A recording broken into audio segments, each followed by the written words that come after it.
Chapter 14. Why should any of this matter to us right now? The quote is, "You reap what you sow." Galatians 6:7. Okay, so the idea of temporal resurrection is possible. In fact, it's probable. There's evidence it's happening. And if it is happening, then that's great news. But none of that is why I wrote this book. Not really. These ideas may have been a good reason to try and get a degree in quantum physics, or invest in Google's quantum computing business, or leave a cool time capsule in my backyard. But that's about it. No, what truly motivated me to write this book was that I felt that this idea could really benefit the world right now, just as long as people thought about it, even if it turned out not to be true in the end. Not sure what I'm talking about? Well, please grab a cup of coffee and let me explain. What's old is new again. Elon Musk likes to go to big tech conferences and say stuff he knows will drive the crowd into a tizzy. He's like the opposite of a troll. He wants to get a rise out of people, but in a good way. He wants to make you think, wants to get you excited and hopeful. Or maybe he doesn't. Maybe he just says stuff for no reason. I don't really know. Either way, not so long ago, he went on stage at a tech conference and told the crowd that he was pretty sure that we're living in a virtual reality. In fact, he said the odds were 1,000,000,000 to 1 we were in base reality. And this idea is something called simulation theory. Whether we think our entire universe is inside some AI's holodeck and we're all holodeck people, or we think that we're all in a room somewhere, our brains plugged into a VR sim like in the Matrix. Both of these ideas are called simulation theory. But you know what? This first version, the holodeck idea, isn't new. In fact, this is actually the oldest belief in the world, and it is the cornerstone of all religions, whether Hindu or Christian. They believe a superintelligence created this reality. It's running the show, and at some point, we escape it to get to the real world. Oh yeah, and this virtual reality is going to end pretty soon. So in a way, Elon Musk was also using a scientific interpretation for previously held spiritual beliefs. Keeping it real. Now, I'm not going to say I know whether we're living in a simulation or not. It's an interesting idea. But I do think it's kind of pointless conjecture. Because even if we are living in a simulation, it's pretty real. I mean, we feel real pain here. And death is no guarantee that the simulation ends, is it? Despite how movies have always portrayed it. So, what if heaven and hell are part of the simulation? What if we sin and die, and then go to hell for 1,000,000 years and burn? Then the simulation ends and we wake up in a VR helmet, somewhere in a future arcade.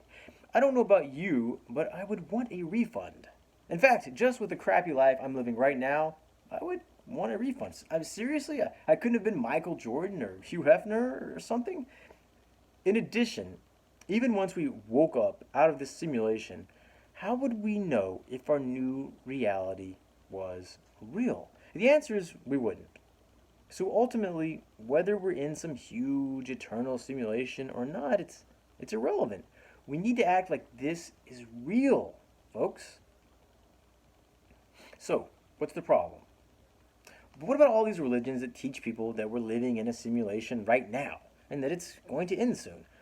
Well, the end result of all this is that to a degree, these people feel the material world doesn't matter. That even sounds pretty moral and upright, doesn't it? Can you imagine talking to a devout, holy man? We'd say something like, "What do you think of material things?" And he would say, "Pff, material things, bah, who needs them? Fancy house, nice car, I'm an enlightened being, I'm beyond all that." And we'd think, wow, amazing fellow right here. But then this wise man would go on. "Nothing is real, you know, so none of this really matters. Clean rivers, clean air, planet Earth, pff, who needs it? Let it end in nuclear fire. It's about time for this world to end anyway. Bring it on. Yeah, baby. And this is the problem. This logical outcome to the whole idea. Think about it this way. In the past, it didn't really matter if most of humanity thought the universe was a simulation. They believed that if the world ended, it would be God's doing, and that was fine. A comforting thought if an asteroid took us all out. And the physical world, a temporary place to live, while we pass the time until death or the apocalypse. But times have changed. Nations have nuclear weapons now. And mankind is so powerful and numerous that our pollution can kill all life on Earth if we don't consciously work to avoid it. Stuff like that. I mean, it's one thing for someone to take a hit of LSD and then run around thinking they're in a virtual reality game. That might be pretty fun to see. You'd probably still try to hold the guy down and keep him from hurting himself, of course. But what if you gave that same guy a bunch of nuclear weapons? It's not so funny anymore, is it? And sure, not every religious person is so apathetic towards the earth ending. But the thought is out there in billions of us, influencing us.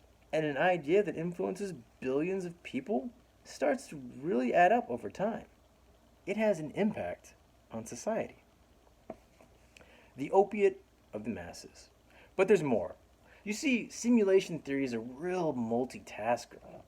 It doesn't just make humanity more oblivious to the dangers of destroying the world. No! At the same time, it also makes us a lot less motivated to make the world better. I mean, seriously, haven't we all noticed this? Karl Marx seemed to notice. He even once famously said that religion was the opiate of the masses. A good line, and whatever we think of old Karl and the impact he had on the world, we have to admit that this quote was insightful, because most of us have encountered this weird apathy, haven't we? We were all young once, and many of us rallied behind causes, clean energy, save the rainforest, beautify our cities, rescue the grasshoppers. Whatever it was, it seemed like such an obvious and great idea that we thought everyone would want to do it.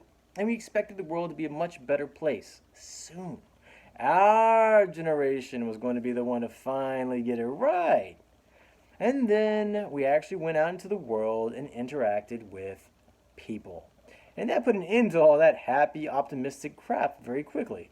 Because what we always found eventually was that for some reason, people just weren't that motivated about social issues. Sure, they cared, but not that much. Not enough to really do anything. And if we ever really dug into their psyche, pestering them with questions, we eventually found out that the reason for their apathy was they truly believed we were all going to another perfect reality when we died. So why bother perfecting this world? Kind of a wasted effort, right? And there's no answer for that, is there? Because the logic is sound. Think of it this way. Why spend our life working on something or inventing something when once we get to heaven, it's already going to be there anyway? Sure, it's nice to make this world more pleasant while we're here, but if we believe this world is temporary, and that when we die, we all go to a perfect place, a heaven, where all this knowledge and beauty already exists, why create it on Earth? Are we going to spend our lives inventing spaceships when we believe they will never get used because God is about to end the simulation and take us all to heaven? Probably not. Better to study the Bible and get ready for heaven. So in the end, as a whole, our population sometimes truly does act as if it's sedated. Even the small percentage of us who actually aren't doing drugs. Caffeine for the masses. Now, we've diagnosed an ailment afflicting mankind that most of us never really thought about before. Simulation theory. Something we're so used to that we never question it, but also something that happens to mix with modern technology about as well as lit matches mixed with gas leaks. But what if there was an idea that could make people more invested in the future of this planet and mankind? An idea that could make people feel this universe was real and permanent? Well, there is the idea of temporal resurrection. You see, If we choose to believe that temporal resurrection might be happening, then that means we accept that the entire theory behind it might be true as well. So there could be multiple timelines out there in this big, messy multiverse, multiple pasts, presents, and most importantly, futures. So the question then becomes for each of us, which future will we be resurrected into when we die? A heaven or something a lot less appealing? And how could we increase our personal odds of being resurrected into a heaven-like future? And the answer is simple. We each have to work to get the physical world around us moving in the right direction. And this conclusion would force us to take into account the possibility that we are going to reap whatever it is we are sowing, good or bad. No more escape hatches. No whole new universes to go to. Pass a law for a clean environment now and get resurrected in a paradise. Don't pass the law and maybe the future we go to won't be as pristine. Invest in nothing and there will be nothing waiting for us in the future. Invest in great social projects now and be resurrected in the world of our dreams. And this idea of actually getting to see the results of what we are doing now as a society is huge. All of a sudden, it would be much more impactful talking to people about the direction society is going in as a whole. Because we wouldn't just be talking about mankind's future. We'd be talking about our own personal futures. For example, people might pay more attention to the direction that AI research is going if they believe they might be resurrected into a world run by AI. In fact, people might actually start listening to Elon Musk call for AI regulation because they'd have some skin in the game now. And war? No thanks. Let's not get resurrected into a world recovering from nuclear devastation. Furthermore, there is that whole knowledge and science thing. Suddenly it would matter again to everyone. A lot. Because this world, this universe, wouldn't be temporary anymore in our minds. And studying and learning about it would be more worthwhile. Because the knowledge would carry over into our future, even into our afterlife.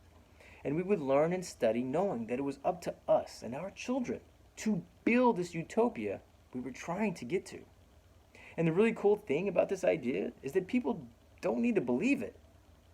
They just need to hear about it. What are the odds? Okay, so if people believed in temporal resurrection, they would care a lot more about this material world.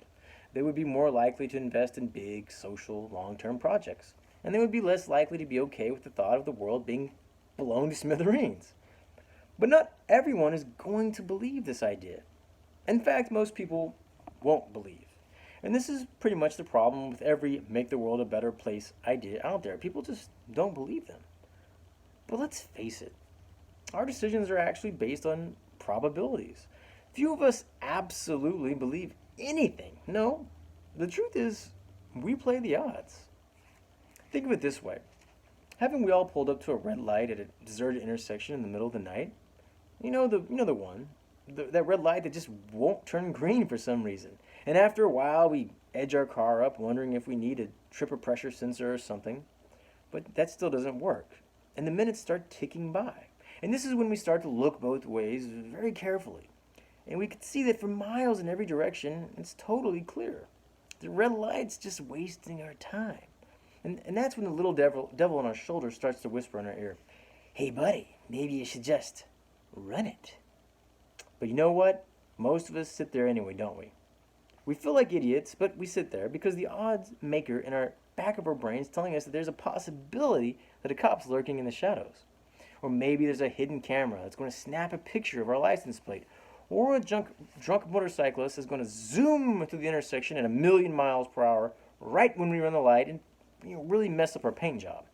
So we sit there, playing the odds, taking into account all the possibilities, and weighing what's at stake. Then eventually the light turns green and we peel out, glaring at the light in our rearview mirror to teach it a lesson.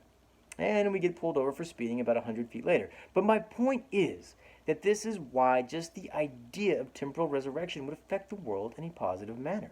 If simulation theory is influencing people to not care, then maybe this idea could counter it a bit. Just think of all the little decisions billions of people are making every day that this idea would affect. Decisions about pollution, decisions about war, decisions about technologies getting invented. It would make a difference. And I will finish this chapter in part 2 of this video.